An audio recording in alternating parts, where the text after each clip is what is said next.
Малайзия занимает 12 место в мире по легкости ведения бизнеса, опережая Объединенные Арабские Эмираты и Таиланд. Ее экономика растет на 4-5% в год. Здесь, среди небоскребов Куала-Лумпура, русские предприниматели запускают IT-стартапы и находят пути к рынкам всей Азии. В интервью с Ильей Кравчуком, исполнительным директором компании Solvem & Asia, работающей в 5 странах АСЕАН, мы узнаем о преимуществах ведения бизнеса в Малайзии и почему культурный код важнее бизнес-плана.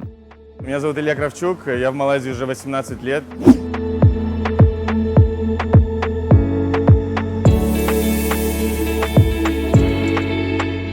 Для меня одно из самых основных преимуществ в Малайзии – это стабильность курса, это географическое расположение страны очень удобное, это как двери во всю Азию, во весь АСЕАН. Удобно с точки зрения языка тоже очень. По сравнению с neighbors, с соседними странами, здесь люди спокойно разговаривают по-английски.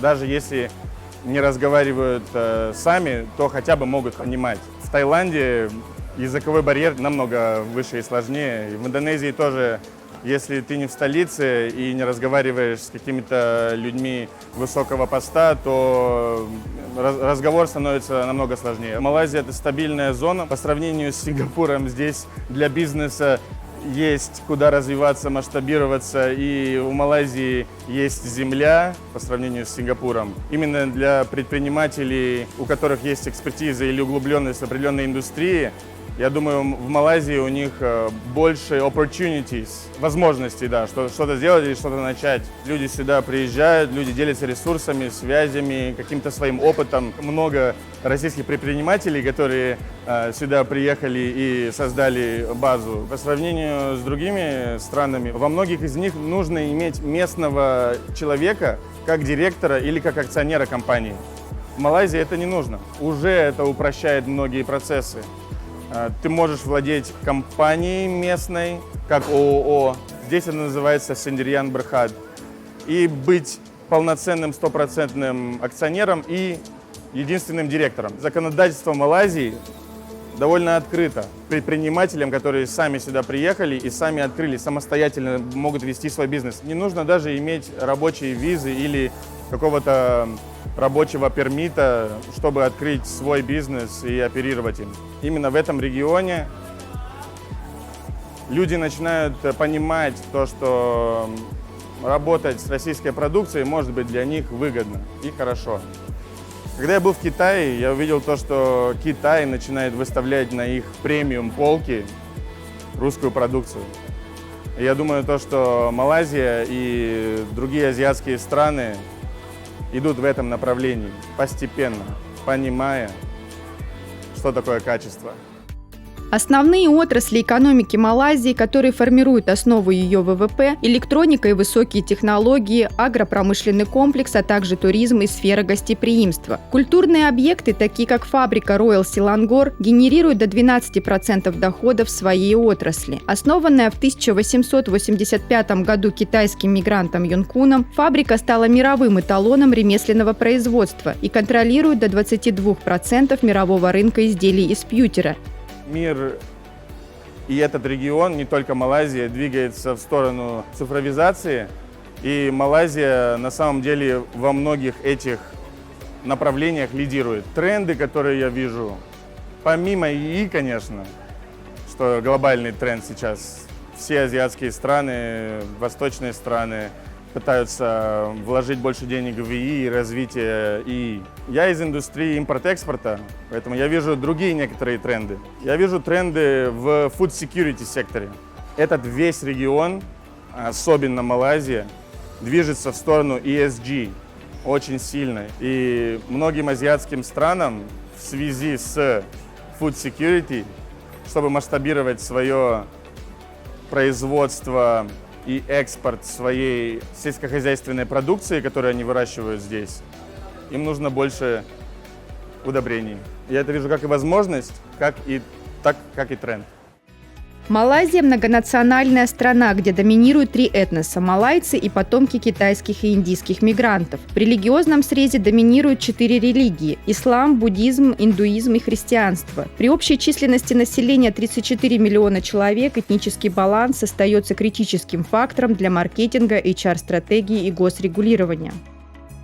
Культурных и религиозных особенностей немало. И на самом деле одна из фишек перемещения в новый регион – это и есть познавание этих новых культур и новых особенностей.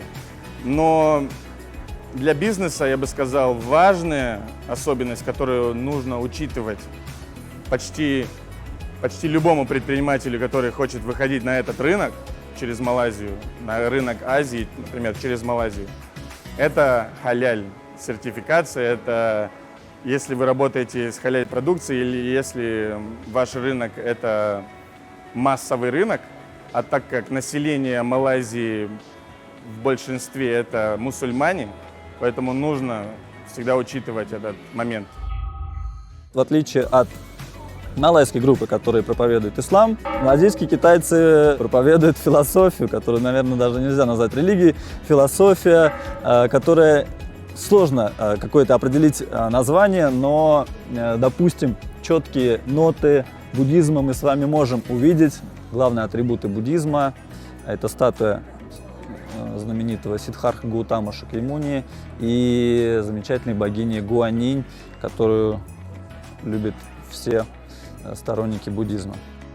Всего в 15 километрах от делового центра Куала-Лумпура возвышаются пещеры Бату – священное место для любого, кто исповедует индуизм. У входа в пещеру стоит 42-метровая золотая статуя бога Муругана.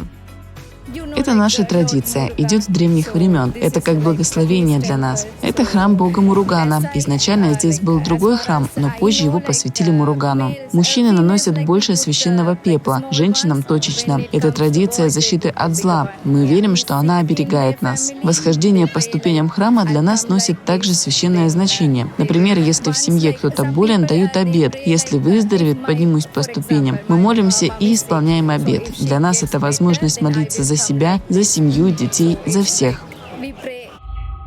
Многие люди могут думать о регионе как о популяции. 38 миллионов людей, вот на мой продукт, вот столько-столько, по самому маленькому проценту я зайду, и вот у меня будет break-even point. Мне нужно только получить там 0,1% продажи от популяции.